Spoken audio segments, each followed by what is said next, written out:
সংখ্যা যা কোনো পরিমাণ মান বা সংখ্যা প্রকাশ করে না, মানে কিছুই প্রকাশ করে না শূন্য দ্বারা।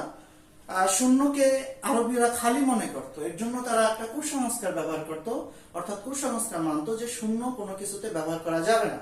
কেননা শূন্য হলো এমন একটি সংখ্যা যা কোনো পরিমাণ মান বা সংখ্যা প্রকাশ করে না, এটি সাধারণত কোনো কিছু না থাকা বোঝাতে ব্যবহৃত হয়। শূন্য একটি সংখ্যা এবং অঙ্ক, আমরা সংখ্যা অঙ্ক সম্পর্কে পরবর্তী লেকচারে জানবো, কিন্তু আমি সহজ করে বলি অঙ্ক কি। অঙ্ক হচ্ছে টোটাল 10টা, 0 থেকে 9 পর্যন্ত, আর এই অঙ্কগুলোকে আবার সংখ্যাও বলা হয়। তো শূন্য একটি অঙ্ক এবং সংখ্যা। শূন্য ধনাত্মক ঋণাত্মক কোনোটিই না, না প্লাস না মাইনাস, শূন্য হচ্ছে মাঝামাঝি অবস্থানে থাকে, সেটা হচ্ছে অঋণাত্মক। আমরা যদি সংখ্যা রেখার সাহায্যে দেখি, সংখ্যা রেখার সাহায্যে দেখলে কি হবে যে অর্থাৎ শূন্য, অর্থাৎ যদি মাঝখানে 0 থাকে, বাম দিকে হচ্ছে মাইনাস থাকবে এবং ডান দিকে হচ্ছে প্লাস থাকবে। অর্থাৎ শূন্য ধনাত্মক না, শূন্য ঋণাত্মক না, শূন্য একটি অঋণাত্মক সংখ্যা। অঋণাত্মক সংখ্যার মধ্যে মাইনাস মান নাই, শূন্য একটি অঋণাত্মক সংখ্যা। এরপরে বলছে শূন্যের বিভিন্ন নাম আছে।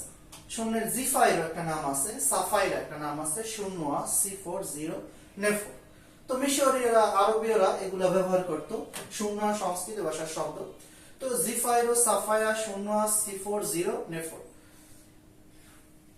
আমরা যদি পরবর্তীতে যাই, শূন্য একটি অবাব জ্ঞাপক অঙ্ক, শূন্য একটি পূর্ণ সংখ্যা, শূন্য একটি সাহায্যকারী অঙ্ক।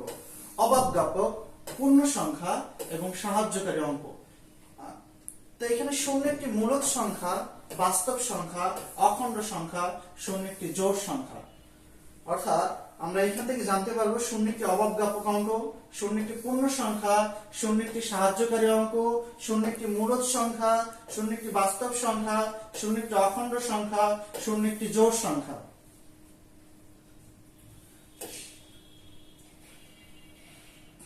তারপরে কোন সংখ্যা শূন্য দিয়ে ভাগ করলে, কোন সংখ্যাকে যদি শূন্য দ্বারা ভাগ করি, ভাগফল অনির্ণয় হয়, যা সম্ভব না।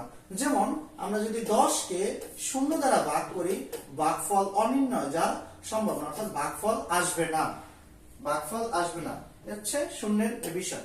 এরপরে শূন্যের সাথে কোন সংখ্যা গুণ করলে গুণফল কি হবে? শূন্য হবে। অর্থাৎ আমরা যদি 30 বা 35 এর সাথে 0 গুণ করি, রেজাল্ট 0 হবে। অর্থাৎ শূন্যের সাথে কোন সংখ্যা গুণ করলে গুণফল কি হবে? 0 হবে। শূন্যকে কোন সংখ্যা দিয়ে ভাগ করলে ভাগফল কি হবে? শূন্য হবে। এখন আমরা জানি, একটু আগে আমরা পড়ছিলাম যে কোন সংখ্যাকে শূন্য দিয়ে ভাগ করলে, অর্থাৎ কোন সংখ্যাকে শূন্য দিয়ে ভাগ করলে, কোন সংখ্যাকে যদি শূন্য দিয়ে ভাগ করি, আবার শূন্যকে যদি কোন সংখ্যা দিয়ে ভাগ করি, তার রেজাল্ট কি হবে? যখন কোন সংখ্যাকে শূন্য দিয়ে ভাগ করব, রেজাল্ট নির্ণয় করা যাবে না। আর যদি শূন্যকে কোন সংখ্যা দিয়ে ভাগ করি, রেজাল্ট হবে 0। এটা হচ্ছে কনসেপ্টটা ক্লিয়ার থাকতে হবে। এরপর শূন্যের সাথে যদি কোনো কিছু যোগ বিয়োগ করি, সেটা পরবর্তী বিষয়। ভারতীয় উপমহাদেশে, এই ভারত উপমহাদেশ তখন বাংলাদেশ ছিল না, ভারতীয় উপমহাদেশে আর্যভট্ট শূন্যের প্রথম ধারণা দেন।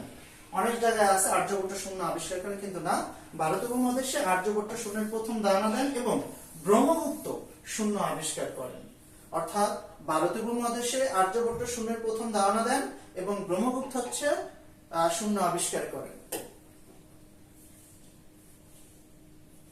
আমরা যদি তারপরে দেখি, সাধারণত যে কোনো সংখ্যা শূন্য থেকে শুরু হয়, শূন্য থেকেই শুরু হবে, অর্থাৎ শূন্য থেকে শুরু হবে, 0, 1, 2, 3, 4। আবার যদি এদিক থেকে আসে -1, -2, -3 ইত্যাদি, তারপর চিরতরে চলে যায়, সংখ্যার শেষ বলে কিছু নাই, অসীম। কারণ এটা কোথায় যায় থামবে আমরা সেটা জানি না, এটা চিরতরে চলে যাবে। এরপর বেসিক যে থিওরি গুলোর মধ্যে আছে যে আমরা যদি শূন্যের সাথে কিছু যোগ করি, সেই শূন্যের কোনো দাম থাকে না, অর্থাৎ যে জিনিসটাকে যোগ করতেছি সেইটাই বসবে। অর্থাৎ 5কে আমরা শূন্যের সাথে যোগ করছি, রেজাল্ট হচ্ছে 5। যে কোনো সংখ্যার সঙ্গে শূন্য যোগ করলে সংখ্যাটা কি থাকবে? অপরিবর্তিত থাকবে। ঠিক একই রকম যে কোনো সংখ্যার সঙ্গে শূন্য বিয়োগ করলে, অর্থাৎ সংখ্যা থেকে যদি শূন্যকে বিয়োগ করি, তাও কি সংখ্যাটি অপরিবর্তিত থাকবে। আবার যে কোনো সংখ্যার সাথে যদি শূন্য গুণ করি তাহলে রেজাল্ট হবে শূন্য। আবার শূন্যকে যদি কোনো সংখ্যা দ্বারা ভাগ করি তাহলে রেজাল্ট হবে কি আনডিফাইন্ড বা সংজ্ঞাহীন। শূন্যকে কোনো সংখ্যা দিয়ে ভাগ করা যাবে না, এই হচ্ছে বিষয়। এবার শূন্যকে হিন্দু আরবের সংখ্যা বলা হয়। আমরা প্রথমেই হিন্দু সম্পর্কে কিছু বলছিলাম, এখন বিস্তারিত বলবো। শূন্যকে হিন্দু আরবীয় সংখ্যা বলা হয়। শূন্য প্রথম আলোচনা করে ভারতীয়রা, অর্থাৎ শূন্য প্রথম উদ্ভাবিত হয় প্রাচীন ভারতে। ভারতের গণিতবিদরা বিশেষ করে আর্যভট্ট, ব্রহ্মগুপ্ত, ভাস্করাচার্য এই পদ্ধতির ভিত্তি স্থাপন করে। শূন্য আগে শূন্য ছিল না, তো শূন্যের ভারতে এই জ্ঞান আরব বিশ্বে পৌঁছায় অষ্টম থেকে নবম শতকে। এবং আরব গণিতবিদ আল খোয়ারিজমি ও আল কিন্দি ভারতীয় সংখ্যা পদ্ধতি অনুবাদ করেন আরবি ভাষায়। অর্থাৎ এই ভারতীয় যে সংখ্যা পদ্ধতি ছিল এইটা এরা অনুবাদ করেন আরবি ভাষায়। তারা এই পদ্ধতির গুরুত্ব বুঝে তা বিস্তৃতভাবে ব্যবহার ও প্রচার করেন। তারা কেন এটা প্রচার করতে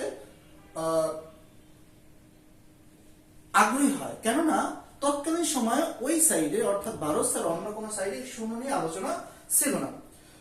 পরবর্তীতে আরব মুসলিমরা যখন ইউরোপ, অর্থাৎ আরবরা, আমরা জানি এই পৃথিবীতে আরবরা ব্যবসা করতে পণ্ডিত ছিল, সারা পৃথিবীতে ব্যবসাটা আরবরা ছড়াই দেয়। আরব মুসলিমরা যখন ইউরোপ, বিশেষ করে স্পেনের মাধ্যমে, আমরা জানি যারা মুসলিমের ইতিহাস জানি, স্পেন মুসলিমরা বিজয় করছিল প্রথমে, স্পেনের মাধ্যমে পৌঁছায়, তখন এই ভারতীয় আরব সংখ্যা পদ্ধতিও সেখানে পৌঁছায়। অর্থাৎ ইউরোপের প্রথম যায় স্পেন যখন মুসলিমরা বিজয় করে তখন এই আরবদের, ভারতীয়দের যে শূন্যের যে ব্যবহার সেইটা আরবি ভাষা অনুবাদ করে সেইখানে প্রথম পৌঁছায়, এবং তখন ভারতীয় আরব সংখ্যা পদ্ধতি সেখানে পৌঁছায়। ইউরোপীয়রা তখন এই সংখ্যা পদ্ধতি চিনত হিন্দু অ্যারাবিক নাম্বার বা নিউমেরালস নামে, কারণ এটি এসেছে আরবদের কাছ থেকে, যা আবার পেয়েছিল ভারতীয়দের কাছ থেকে। অর্থাৎ ইউরোপীয়রা এই যে বিষয়টাই, নাম্বার সিস্টেমটাকে হিন্দু অ্যারাবিক নিউমেরালস নামে জানতো, কারণ এটি এসেছে আরবদের কাছ থেকে, যা আবার আরবরা পাইছিল কোথায় থেকে? ভারতীয়দের কাছ থেকে। এই হচ্ছে বিষয়। এখন আসলে এটি উদ্ভাবন হয়েছিল ভারতীয়দের, অর্থাৎ হিন্দু গণিতবিদদের দ্বারা। যেহেতু এটা হিন্দু গণিতবিদদের দ্বারা হয়েছিল, এবং প্রচার ও বিস্তার ঘটায় আরব গণিতবিদদের দ্বারা।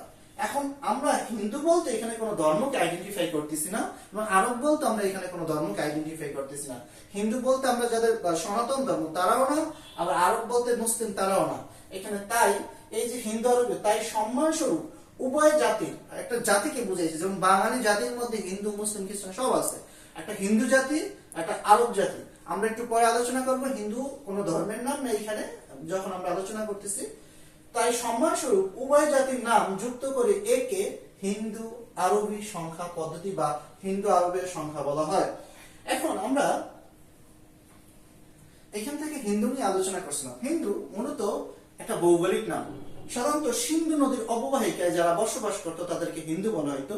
সেই হিসাবে তৎকালীন সময়ে যদি আমি মুসলমান হইয়াও সিন্ধু নদীর অববাহিকায় বসবাস করতাম, তাহলে আমাকেও ভৌগোলিকভাবে হিন্দু বলা হইতো। যেমন বরিশালে কীর্তনখোলা নদীর তীরে যারা বসবাস করে তাদেরকে বরিশালিয়া বলা হয়। নোয়াখালী অঞ্চলে যারা বসবাস করে তাদেরকে নোয়াখালীয়া বলা হয়।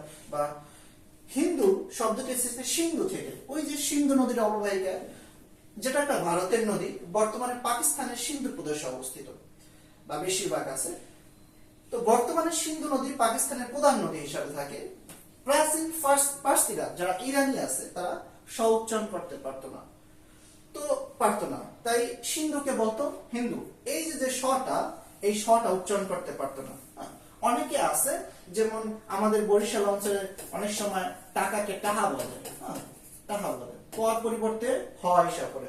ঠিক পার্সিরা বা ইরানিরা স্বর পরিবর্তে তাদেরকে কি হিসাব করতো? হ হিসাব করতো। অর্থাৎ সিন্ধুকে বলতো তারা হিন্দু, এবং তারা সিন্ধু নদীর পূর্ব দিকে, অর্থাৎ যারা সিন্ধু নদীর পূর্ব দিকে বসবাস করতো তাদেরকে হিন্দু বলা হইতো। তার মানে এটা একটা ভৌগোলিক নাম। এখানে কোন ধর্ম বসবাস করতো সেটা কোনো বিষয় না। কিন্তু পরবর্তীতে দেখা গেল সিন্ধু নদীর পূর্ব দিকে বেশিরভাগ সনাতন ধর্মের মানুষজন, এর জন্য আস্তে আস্তে তাদেরকে হিন্দু আমরা কনভার্ট করে বলতে। এবং একটা মজার বিষয় হচ্ছে যে ইন্ডিয়া নামটি এসেছে ইন্ডুস থেকে। আবার ইন্ডোস এসেছে সিন্ধু থেকে, আবার সিন্ধু থেকে হয়েছে কি হিন্দু। তার মানে সমস্ত কারিশমা অর্থাৎ সিন্ধু নদীকে, সিন্ধু থেকে হয়েছে হিন্দু, সিন্ধু আসছে ইন্ডুস থেকে, ইন্ডুস আসছে ইন্ডিয়া, ইন্ডিয়াস থেকে ইন্ডিয়া, অর্থাৎ সিন্ধু থেকে হিন্দু হইল, আবার সিন্ধু আসছে ইন্ডুস থেকে, ইন্ডুস আসছে ইন্ডুস থেকে হয়েছে কি ইন্ডিয়া থেকে, মানে ইন্ডিয়া নাম এসেছে ইন্ডুস থেকে, অর্থাৎ ইন্ডুস থেকে হয়েছে ইন্ডিয়া, আর ইন্ডুস আসছে সিন্ধু থেকে, আবার সিন্ধু থেকে হয়েছে হিন্দু। এবার আসি আরব কারক। আরব, আরব হলো এমন একটি জনগোষ্ঠী যাদের মাতৃভাষা আরবি, অর্থাৎ তাদের মাতৃভাষা আরবিক থাকবে, মধ্যপ্রাচ্যে বসবাস করলো তবু মাতৃভাষা তাদের আরবি ছিল। আরবি ভাষাভাষী মানুষদেরকে প্রধানত আরব বলা হয়। আরবরা মূলত মধ্যপ্রাচ্য ও উত্তর আফ্রিকার বিভিন্ন দেশে বাস করে। প্রাচীন আরবের কেন্দ্র ছিল আরব উপদ্বীপ, বর্তমানে যেটা সৌদি আরব, ইয়েমেন, ওমান, কুয়েত, কাতার, বাহরাইন, সংযুক্ত আরব আমিরাত বা ইউনাইটেড স্টেট অফ আমেরিকা।